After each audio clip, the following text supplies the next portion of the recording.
누가복음 16장. 예수님께서 제자들에게 또 말씀하셨습니다. 어떤 부자에게 재산을 관리하는 일꾼이 있었는데 이 일꾼이 재산을 낭비한다는 소문이 들렸다. 그래서 그를 불러다가 말했다. 내가 자네에 관해 들은 소문이 어찌된 일인가? 더 이상 자네를 일꾼으로 쓸 수 없으니 자네의 일을 정리해 주게. 그러자 그 일꾼은 속으로 생각했다. 주인이 내 일을 빼앗으니 어떻게 해야 하나?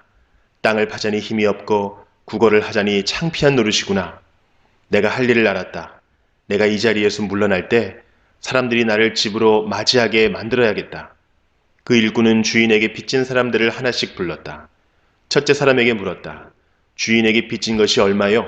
그가 올리브 기름 100마리요 라고 대답하자 그 일꾼이 말했다. 당신의 문서가 여기 있으니 어서 앉아서 50마리라고 적으시오. 또 다른 사람에게 그가 진 빚이 얼마냐고 물었다. 밀 100섬이요 라고 대답하자 그 일꾼이 말했다. 당신의 문서가 여기 있으니 80섬이라고 적으시오. 주인이 그 불의한 일꾼이 슬기롭게 행동하는 것을 보고 그를 칭찬하였다. 이 시대의 아들들이 자기 일을 처리하는 데 있어서는 빛의 자녀들보다 더 슬기롭다. 내가 너희에게 말한다. 불의한 재물로 친구를 사귀어라. 그러면 그 재물이 없어질 때 그들이 너희를 영원한 곳으로 맞아들일 것이다. 아주 작은 일에 충실한 사람은 많은 것에도 충실하다. 아주 작은 일에 충실하지 못한 사람은 많은 것에도 충실하지 못하다. 그러므로 너희가 불의한 재물에도 충실하지 못하면 누가 참된 것을 너희에게 맡기겠느냐? 너희가 다른 사람의 것에 충실하지 못하면 누가 너희 몫을 너희에게 주겠느냐? 그 어떤 종도 두 주인을 섬길 수 없다. 한 편을 미워하고 다른 편을 사랑하든지 아니면 한 편에게는 충성을 하고 다른 편은 무시하든지 할 것이다. 너희는 하나님과 재물을 함께 섬길 수 없다. 돈을 좋아하는 바리새파 사람들이 이 모든 것들을 들었습니다. 그리고 예수님을 비웃었습니다. 예수님께서 이들에게 말씀하셨습니다. 너희는 사람들 앞에서 스스로를 의롭다고 한다. 그러나 하나님께서 너희의 마음을 아신다. 사람에게 존경을 받는 것이 하나님께는 미움을 받는 것이다. 율법과 예언자의 때는 요한까지이다. 그러나 요한 이후부터는 하나님 나라의 복음이 전파된다. 모든 사람이 그 나라에 들어가려고 힘쓰고 있다. 율법의 작은 글자 하나가 떨어져 나가는 것보다 하늘과 땅이 없어지는 것이 더 쉬울 것이다. 자기 아내와 이혼하고 다른 여자와 결혼하는 사람은 누구나 간음죄를 짓는 것이다. 남편과 이혼한 여자와 결혼하는 사람도 간음죄를 짓는 것이다. 예수님께서 말씀하셨습니다. 어떤 부자가 있었다. 이 사람은 언제나 가장 비싼 옷을 입고 매일 호화스럽게 살았다. 한편 그 집 대문 앞에는 나사로라는 한 가난한 사람이 누워 있었는데 몸에는 부스럼투성이었다. 그가 부자의 식탁에서 떨어지는 부스러기로 줄임배를 채우기를 원했다. 심지어 개들이 와서 그의 부스럼을 핥았다. 어느 날 그 거지가 죽어 천사들에게 이끌려 아브라함의 팔에 안겼다. 부자도 죽어 땅에 묻혔다. 부자는 지옥에서 고통 가운데 있다가 눈을 들어 보았다. 멀리 아브라함이 보이고 나사로가 그의 품에 안겨 있는 것을 보았다. 그가 소리쳐 말했다. 아버지 아브라함이여, 제게 자비를 베풀어 주십시오. 제 혀를 적실 수 있도록 나사로의 손가락 끝에 물을 찍어 제게 보내주십시오. 제가 이 불꽃 가운데서 몹시 고통을 당하고 있습니다. 그러나 아브라함은 말했다. 얘야, 내가 살아있을 때의 좋은 것을 마음껏 누렸고 나사로는 온갖 나쁜 것을 겪은 것을 기억하여라. 이제 나사로는 여기서 위로를 받고 너는 고통을 받는다. 이뿐 아니라 우리와 너희 사이에는 큰 구렁이 있어서 어느 누구도 너희를 돕기 위해 건너갈 수 없고 아무도 그곳에서 우리에게로 건너올 수 없다. 부자가 말했다. 그러면 제발 부탁입니다. 아버지, 나사로를 내 집안에 보내주십시오. 제게 형제가 5명이 있는데 나사로가 가서 증언하여서 그들이 이 고통받는 곳에 오지 않게 해 주십시오. 아브라함이 대답했다. 그들에게는 모세와 예언자들이 있다. 그들은 그 소리를 들어야 한다. 부자가 말했다.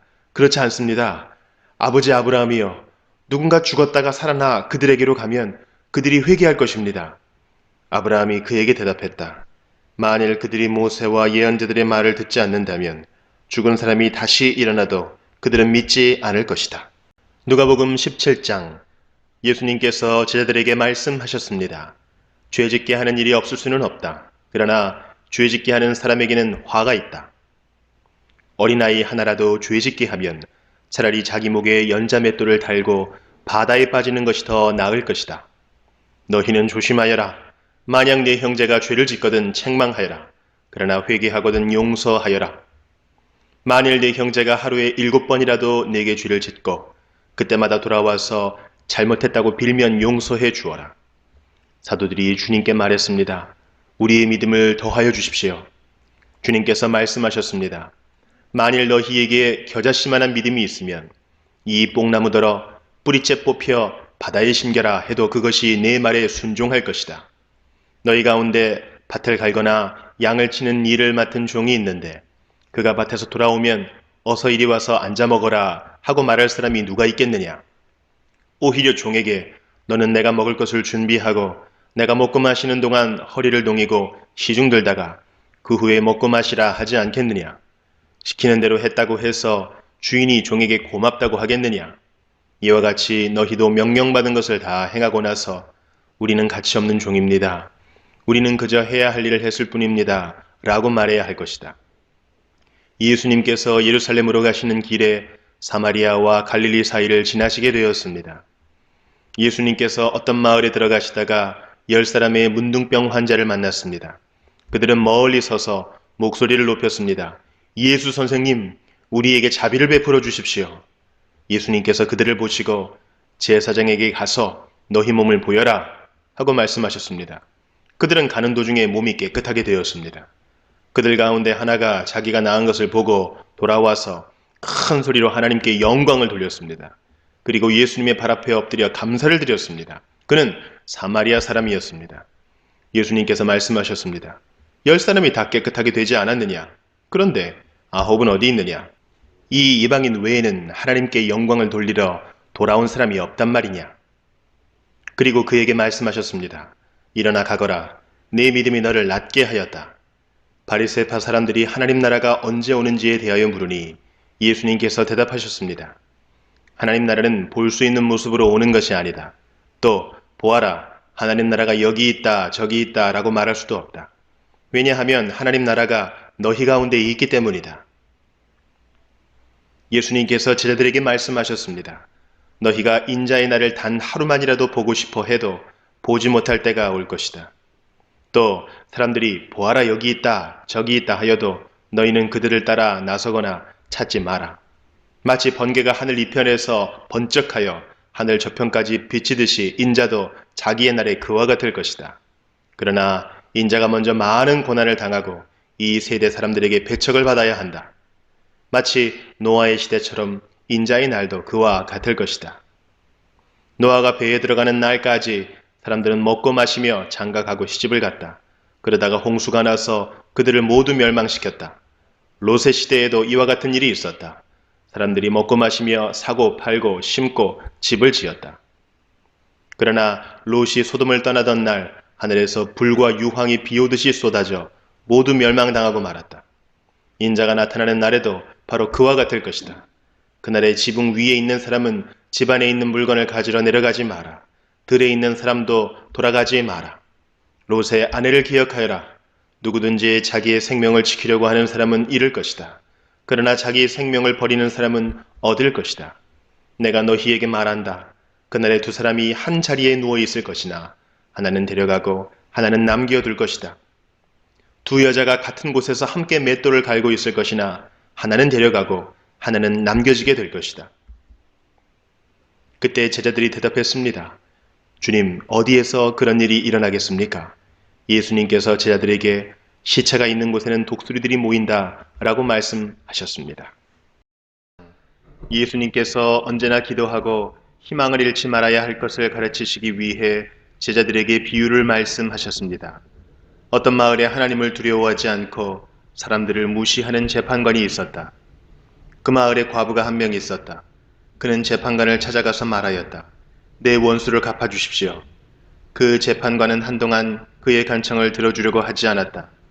그러나 얼마 후에 속으로 중얼거렸다. 내가 하나님을 두려워하지 않고 사람을 무시하지만 이 과부가 나를 귀찮게 하니 그의 간청을 들어주어야겠다. 그렇지 않으면 계속 와서 나를 괴롭힐 것이다. 주께서 말씀하셨습니다. 이 불의한 재판관이 말한 것을 들으라. 하나님께서 밤낮 부르짖는 하나님의 선택된 백성들의 간청을 듣지 않으시고 오랫동안 미루시겠느냐? 내가 너희에게 말한다. 하나님께서 속히 그의 백성들에게 정의를 베푸실 것이다. 그러나 인자가 올 때 이 세상에서 이 믿음을 발견할 수 있겠느냐?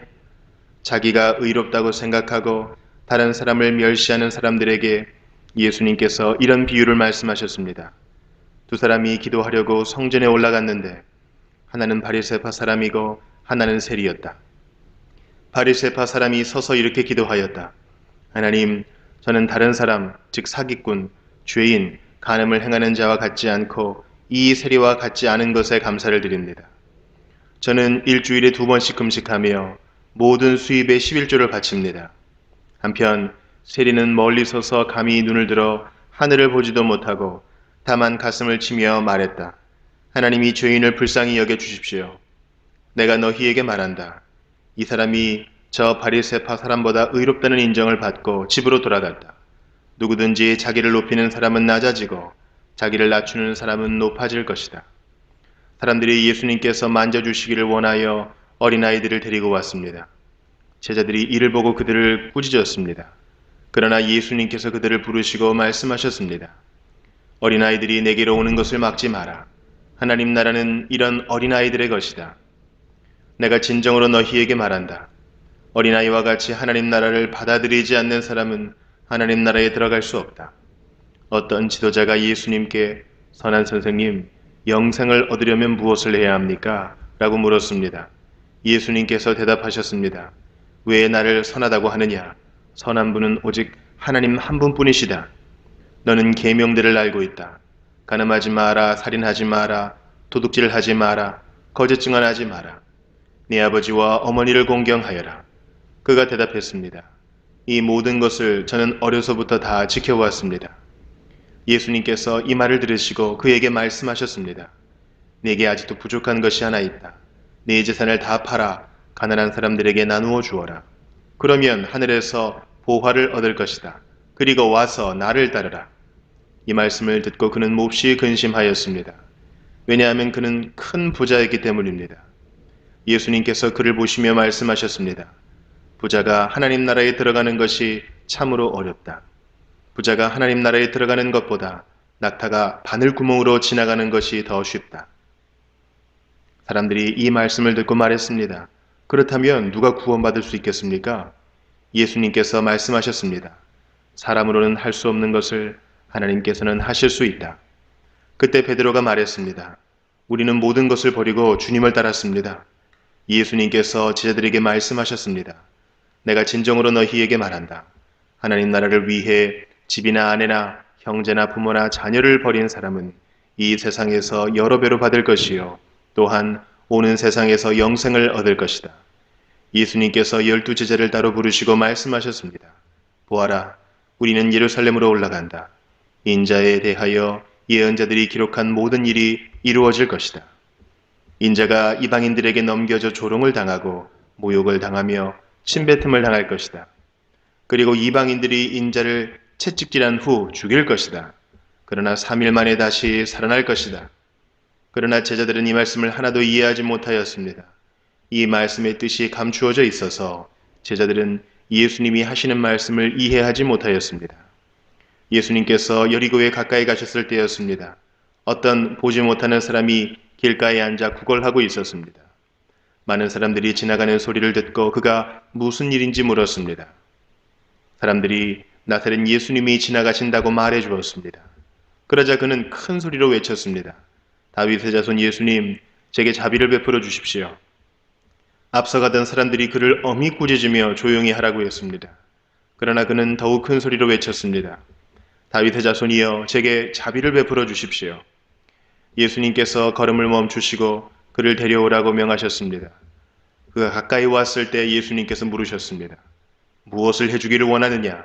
그러자 그가 대답하였습니다. 주님, 다시 보기를 원합니다. 예수님께서 그에게 말씀하셨습니다. 눈을 떠보아라. 네 믿음이 너를 낫게 하였다. 그 즉시 그가 눈을 뜨고 예수님을 따르며 하나님께 영광을 돌렸습니다. 모든 사람들이 이것을 보고 하나님께 찬양을 드렸습니다.